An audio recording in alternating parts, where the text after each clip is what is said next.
Pernah nggak sih lu ngerasa otak lu tiba-tiba jadi kayak wifi lemot? Scroll-scroll TikTok berjam-jam, tapi pas disuruh mikir sesuatu yang simple aja, malah blank. Atau tiba-tiba lupa mau ngapain, padahal baru 5 detik yang lalu. Nah, bisa jadi lu kena brain rot, penyakit otak yang bikin kemampuan mikir lu pelan-pelan rusak, dan parahnya, lu mungkin nggak sadar itu sedang terjadi. Bayangin otak lu kayak buah mangga, yang kalau dikasih pupuk bakalan bagus. Dia manis dan segar. Tapi kalau dibiarin aja, bakal digerogotin ular dan jamur, akhirnya busuk. Nah, pupuk sampah buat otak itu apa? Kebanyakan konten instan kayak TikTok, doom scrolling medsos berjam-jam, tidur nggak cukup, plus malas banget baca atau belajar hal baru. Hasilnya, otak lu jadi lembek kayak bubur. Di video ini, gue bakal bahas tanda-tanda lu kena brain rot. Kenapa ini bahaya banget buat masa depan lu? Dan yang paling penting, gimana cara sembuhin otak lu sebelum bener-bener jadi SpongeBob? Jangan sampai lu jadi korban berikutnya. Let's go!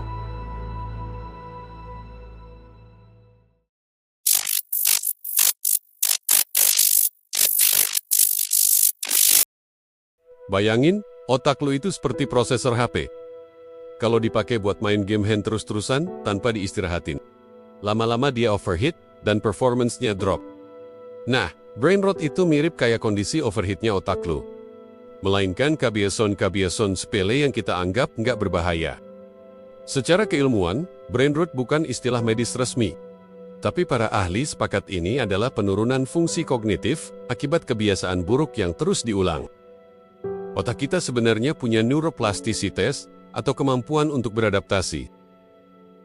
Masalahnya, kalau kita terus latih otak buat konsumsi hal-hal instan dan gak stimulatif, ya otak kita akan beradaptasi jadi malas. Penyebab utama brain rot itu ada 3. Pertama, konsumsi konten pendek berlebihan kayak TikTok atau Reels yang bikin toleransi kita terhadap informasi panjang jadi rendah. Kedua, kebiasaan multitasking palsu, merasa produktif padahal cuma bolak-balik buka aplikasi tanpa fokus. Ketiga, kurangnya aktivitas yang bikin otak keringet kayak baca buku, diskusi mendalam, atau belajar skill baru. Ini bahayanya, brain rot nggak terjadi dalam semalam. Dengan pelan, lu akan mulai ngerasa sulit fokus saat nonton film panjang. Susah ngerti konsep yang agak kompleks, atau bahkan sering lupa hal-hal dasar. Parahnya, karena semua orang sekitar juga mengalami hal serupa, kita jadi menganggap ini normal, padahal ini tanda otak kita lagi dikasih makan sampah setiap hari. Nah, lu mungkin mikir, gue masih bisa kerja kok, nggak separah itu kali. Tunggu dulu, di segmen berikutnya, gue akan tunjukin tanda-tanda spesifik bahwa lu mungkin sudah kena brain rot tanpa sadar.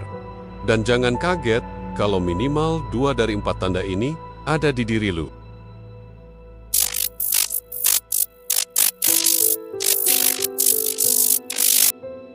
Oke, sekarang kita masuk ke bagian yang bikin merinding.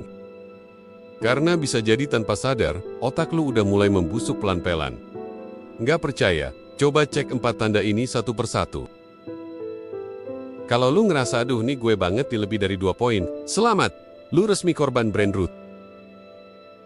Tanda pertama, lu nggak sanggup nonton video YouTube di atas 5 menit tanpa skip-skip atau malah kabur ke TikTok. Kalau dulu bisa maraton LOTR 3 jam, sekarang nonton podcast 10 menit aja rasanya kayak hukuman. Ini terjadi karena otak lu udah kecanduan instant gratification atau dopamine rush dari konten super pendek yang udah program ulang otak lu. Kedua, kamu sering masuk ke sebuah ruangan terus lupa mau ngapain. Atau tiba-tiba blank pas lagi ngomong. Bahasa kerennya brain fog. Tapi sebenarnya ini alarm bahwa otak lu kelebihan beban sampah informasi. Penelitian di University of California bilang, orang yang konsumsi di atas 6 jam konten random sehari punya risiko lupa 40% lebih tinggi. Scary banget kan? Tanda ketiga yang paling menjebak.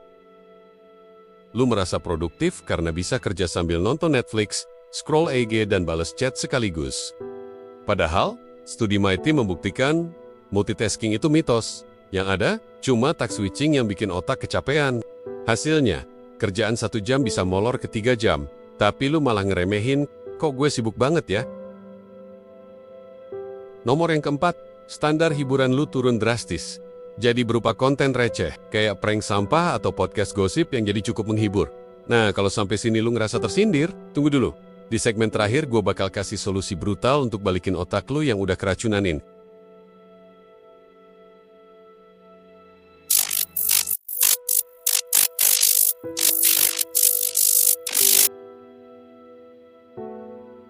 Nah, jika kamu masih menonton sampai titik ini, selamat, otakmu belum sepenuhnya mati. Tapi kita harus bertindak sekarang. Ini bukan lagi tentang tips produktivitas, ini adalah panduan bertahan hidup kognitif. Kita memasuki fase kritis, neurorevolusi. Ini bukan sekadar detox digital, tapi operasi pembongkaran paksa terhadap pola pikir yang telah terkontaminasi. Mulailah dengan pembasmian total dengan cara uninstall semua aplikasi penghasil dopamin instan tanpa kompromi. Tubuhmu akan memberontak. Gejala withdrawal, seperti gelisah, sakit kepala, dan rasa hampa adalah pertanda baik. Itu artinya otakmu sedang menolak racun yang selama ini kau anggap sebagai kenikmatan.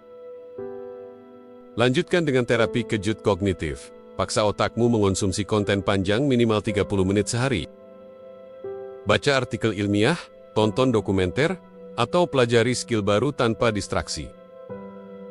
Rasakan penderitaannya. Itu adalah rasa sakit dari otakmu yang mulai membangun kembali jalur neural yang terputus. Latih kebosanan produktif. Duduk diam tanpa stimulasi digital selama 20 menit sehari. Biarkan pikiranmu mengembara bebas tanpa umpan algoritma. Bangun benteng pertahanan mental.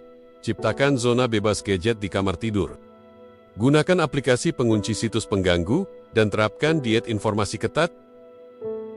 Setiap konten harus melewati uji. Apakah ini membuatku lebih pintar atau lebih bodoh? Ingat, dalam perang melawan brain rot, kompromi adalah kekalahan. Di minggu ketiga, keajaiban akan terjadi. Kau mulai bisa fokus selama 45 menit tanpa mengecek notifikasi. Ide-ide orisinal muncul kembali, dan yang paling penting, kau merasakan sesuatu yang telah lama hilang. Kendali penuh atas pikiranmu sendiri. Ini bukan akhir perjalanan, tapi awal dari kehidupan baru, di mana algoritma bekerja untukmu, bukan sebaliknya.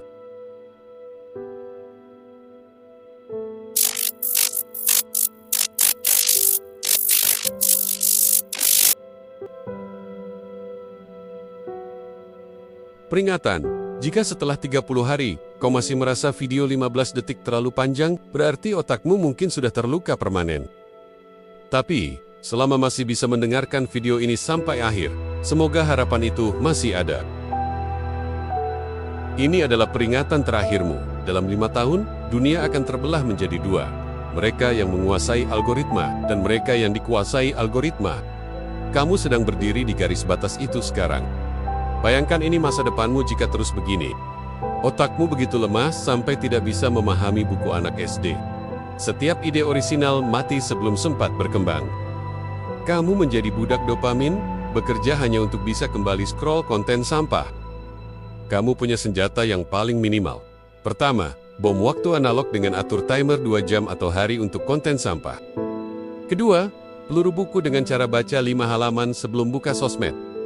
Ketiga, perisai tidur dengan 7 jam murni, tanpa gadget di kasur. Besok pagi, ketika kamu bangun, HP-mu akan tetap mencintaimu dengan konten-konten penghancur otak. Algoritma akan tetap setia meracunimu. Pertanyaannya, apakah kamu masih cukup manusia untuk melawan?